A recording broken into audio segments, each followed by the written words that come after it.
Master minds commerce చదవాలనుకునే 10th inter విద్యార్థుల తొలి ఎంపిక. నమస్తే రమగారు. నమస్తే జయ. రమగారు, దయ్యం కథ ఒకటి చెప్తారా? దయ్యాల కథ చెప్తాం. చెప్పండి. ఏంటి 4, 5, 10, 15 ఉన్నాయా? చెప్తాను చూడు.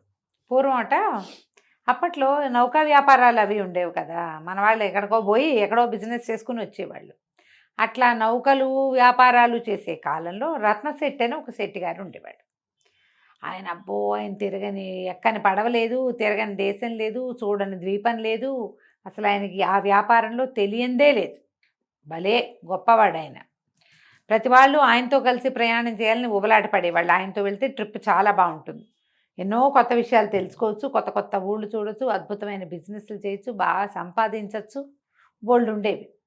ఆయనకి షష్టి పూర్తయింది. ఓకే. అందరూ ఏమన్నారు, షష్టి పూర్తయింది, ఇంక మానేయాలి, నువ్వు పెద్దవాడి అయిపోయావంటే ఆయన ఏమనుకున్నంటే, 1 లాస్ట్ జర్నీ, ఒకటే చివరిది, ఇది చేసి ఇంక ముందు చెయ్యను అని చెప్పి ప్రచారం చేశాడు. ఆయనతో బోల్డంతమంది తయారయ్యారు. వారా వీరా జనం, కళాశీలు వాళ్ళు వీళ్ళు ఉంటారు, ఈ పడవలు నడిపేవాళ్ళు. బయలుదేరి పడవ ఎక్కారు, వెళ్తున్నారు. సముద్ర మధ్యంలోకి వెళ్ళాక ఏదో పెద్ద తుఫాను, ఊహించలా వీళ్ళు, సడన్గా వచ్చేసింది. ఈ నావకి చుక్కాని విరిగిపోయింది. ఆ పడవకి, వాళ్ళు వెళ్తున్న షిప్కి ఎన్నిసార్లు సముద్రపు అలలు వాళ్ళని ముంచేయటానికి ప్రయత్నం చేసినాయి. ఎట్టా గొట్ట రెక్కొన్నారు, అన్నీ పోయినాయి. దిక్సూచి విరిగిపోయింది, చుక్కాని విరిగిపోయింది, ఇంకేమిటో పోయింది. తర్వాత ఈ పడవకి పైన కడతారు కదా, అవన్నీ పోయినాయి. షేప్ ఉంది, ఆ తెరచాపంతా పోయింది. షేప్ ఉంది, మనుషులు ఉన్నారు. మొత్తాన్ని గింగిరాలు తిరుగుతూ ఓ పక్కకేటో చేరటం మొదలుపెట్టింది. అది సరేలే, ఏదో ఒక లంకకి పడితే అది అక్కడ ఏదైనా దిగి రిపేర్ చేసుకోవచ్చు. మన దగ్గర ఉన్నవి కాకుండా చెట్టో చేమో మనుషులో ఎవరన్నా కనపడతారని చూద్దామనుకున్నారు. ఒకవైపుకి వెళ్తోంది. అది వెళ్తుంటే వీళ్ళు, బాబుగారు అదేంటండి, అదేమై ఉంటుంది, చూడండి అని ఆయన లేపుకొచ్చారు. ఆయన చూస్తూ, నాకు తెలిసిన ద్వీపం కాదు ఇది, ఏ దయ్యపు లంకో అయి ఉంటుంది. దయ్యాల లంకలు కొన్ని ఉంటాయి సముద్రంలో, నేను ఎప్పుడు వెళ్ళలా, ఇది నాకు తెలియదు అనేసరికి మిగిలిన వాళ్ళంతా అన్నారు, దయ్యాల లంక అట్లా అంటారేంటండి, అలాంటివి ఉంటాయంటే, ఉంటాయిరా, మనం చూడకపోతే లేదంటే ఎట్లా, మనం చూడలా, కానీ లేదని అనకూడదు, ఉండే ఉంటుంది, చూద్దామన్నారు. దగ్గరికి వెళ్తుంటే అది ఎట్లా కనపడుతుంది, చాలా చక్కగా, బాగా పెద్ద కొండ, కిందంతా ఏవో తోటలు దొడ్లుగా, అదేదో అడవి వెర్రెత్తినట్టు లేదు, ప్లాండ్గా పెంచినట్టుగా కనపడుతోంది. బాగా మోకాల కంటే తక్కువగా ఉన్నటువంటి గడ్డి, ఏవో తిరుగుతున్నాయి, గొర్రెల్లాగా కనపడుతుంది. వీళ్ళన్నారు, దయ్యపు లంక అయితే ఇట్లా ప్లాండ్గా ఎలా ఉంటుంది, మనుషులు ఉన్నారు డెఫినెట్గా ఇక్కడ, అది చూద్దామన్నాడు. ఈయనేం మాట్లాడలే. ఈయన ఏమన్నాడు, ఏదైనా సరే మనం అక్కడికి వెళ్ళాల్సిందే, ఎక్కడో ఒక చోటకి ఈ బండి ఈ నావని పట్టించాలి, ఏదో పక్కకి మనం వెళ్ళాల్సిందే, చూద్దాం. అక్కడ వాళ్ళ సహాయం లేకుండా మళ్ళీ మనం ఇల్లు చేరటం కల్లా ఇక్కడ ఏదైనా దిక్సూచి ఏర్పరచుకోవాలి, ఈ చుక్కాని విరిగిపోయింది దీన్ని సరి చేసుకోవాలి, తెరచాప సరిదైపోయింది దాన్ని సరి చేసుకోవాలి, చేయాల్సిందేగా, పదండి వెళ్దామన్నాడు. అనేసరికల్లా సరే పడవ దానికి పట్టేసింది. దగ్గరికి వెళ్ళాక తెలిసింది, భవనాలు ఉన్నాయి, తోటలు ఉన్నాయి, పెద్ద గడ్డి మైదానాలు, గొర్రెలు తిరుగుతున్నాయి, కాబట్టి డెఫినెట్గా మనుషులు ఉంటారు భావించారు. సరే ఏం చేశారు, ఈయన రత్నశెట్టి ఇంకా కొంతమంది కళాశీలు దిగారు. కొంతమంది అన్నారు, మీరు వెళ్ళి చూసి రండి, ఈ లోపల మేము చేయగలిగిన రిపేర్ ఇక్కడ ఏదో చేస్తాం అనేసరికి ఈ గుంపు బయలుదేరారు. ఒక ముసలాయన గడ్డి కోసుకుంటున్నాడు.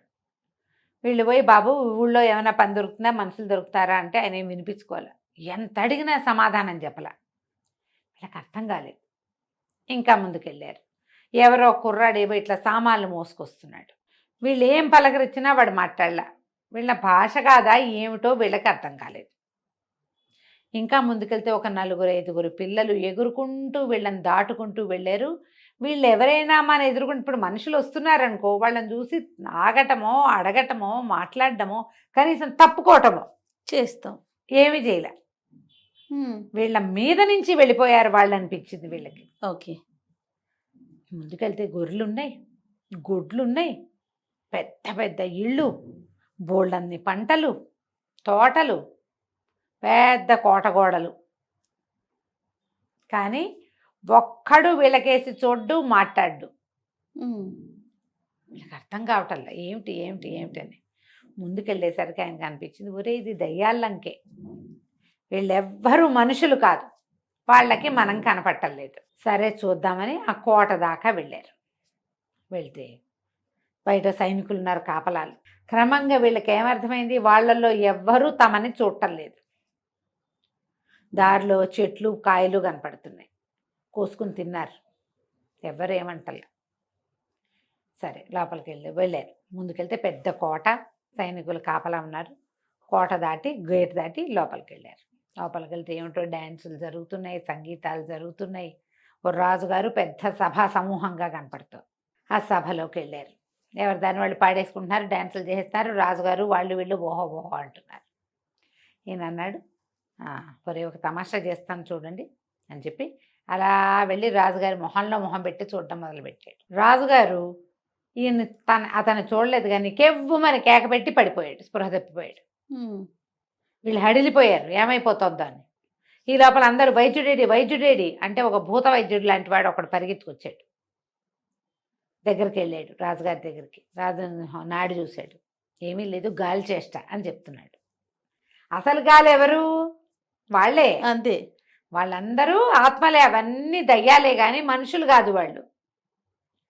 అప్పుడు ఏమన్నారు, ఎవరో మనిషి వచ్చాడు లోపలికి. ఆ మనిషి స్పర్శకి రాజుగారికి ఈ పని వచ్చింది, ఇలా వచ్చేసింది, స్పృహ తప్పిపోయాడు. ఏదో స్మెల్లింగ్ సాల్ట్ లాంటిది వాసన చూపించారు, లేవదీశారు. ఇప్పుడు ఆ మనిషికి ఏం చెయ్యాలి?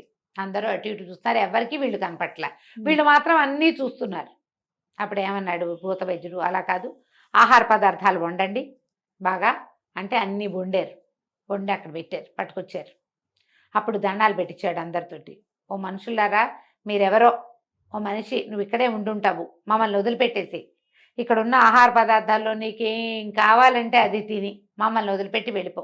మా రాజుగారికి చాలా సెన్సిటివ్, ఆయన సుకుమారుడు, అలా మనుషుల పొలకమని సహించలేడు. మేమందరం వాటికి బాగా అలవాటై మాకేం భయం లేదు, కానీ మా రాజుగారి వల్ల కాదు.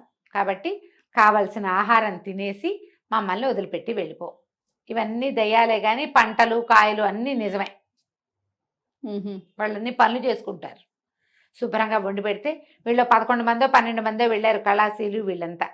శుభ్రంగా ఆకులు వేసుకుని జామన ఉన్నదంతా శుభ్రంగా తినేశారు. తిన్నారు. అక్కడి నుంచి ఈ సౌగా మొత్తం కోటంతా తిరిగి తమకి చుక్కానికి కావలసిన వస్తువులన్నీ సేకరించుకున్నారు. ఈ ఆహారం ఇంత మూట కట్టుకున్నారు. అక్కడ ఉన్నారుగా కొంతమంది, అన్ని మూటలు మోసుకెళ్ళారు. వీళ్ళు వెళ్ళిపోతూ ఉంటే ఆ భూత వైద్యుడు అన్నాడు, రాజుగారు తేలిక పడుతున్నాడు అంటే వాళ్ళు వెళ్ళిపోతున్నాడు వచ్చిన మనిషి, పర్వాలేదు పర్వాలేదు మీరందరూ ధైర్యంగా పని చేసుకోండి అంటే, అంతకుముందు ఆ దయ్యాలన్నీ నుంచునుండే ఏం పని చేయకుండా రాజుగారిని చూసుకుంటూ ఎవరి దారిని వాళ్ళు పనులలోకి వెళ్ళిపోవటం మొదలెట్టారు. కొంతమంది గొడ్లు తోలుతున్నారు, కొంతమంది గొర్రెలు తోలుతున్నారు, కొంతమంది గుర్రాల సంగతి చూస్తున్నారు. ఊడ్చేవాళ్ళు తుడిచేవాళ్ళు ఎవడి పని వాడు చేసేసుకుంటున్నాడు. వీళ్ళు వాళ్ళ మధ్యలోంచి తమకు కావాల్సిన సామాన్లన్నీ మోసుకుని తిండి కూడా మోసుకుంటూ నడుచుకుంటూ వెళ్ళిపోయారు.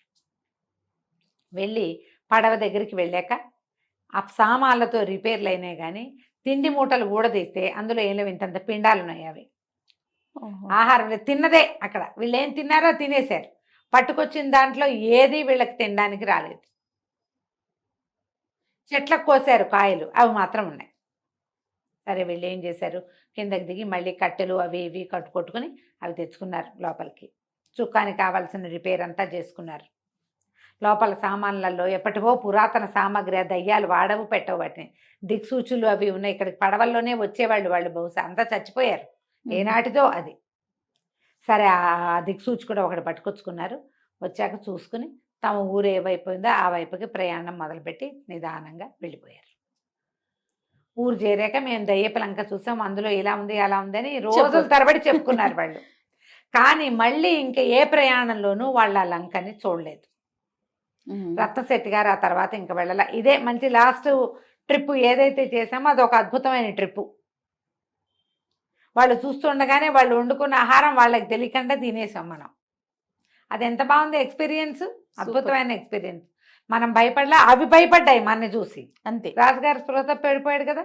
ఈ కబుర్లే చెప్పుకుంటూ ఉండేవాళ్ళు ఎంతకాలమో. ఇప్పటిదాకా నేను చేసిన అన్ని ట్రిప్పులు ఒక ఎత్తు, ఆఖరి దయ్యపులంకకి వెళ్ళిన ట్రిప్పు మరో వేరేది అని అందరికీ చెప్పుకుంటూ ఉండేవాడు. కథ కంచికి మనం ఇంటికి. బాగుందండి. నమస్తే రమ్మగారు. నమస్తే.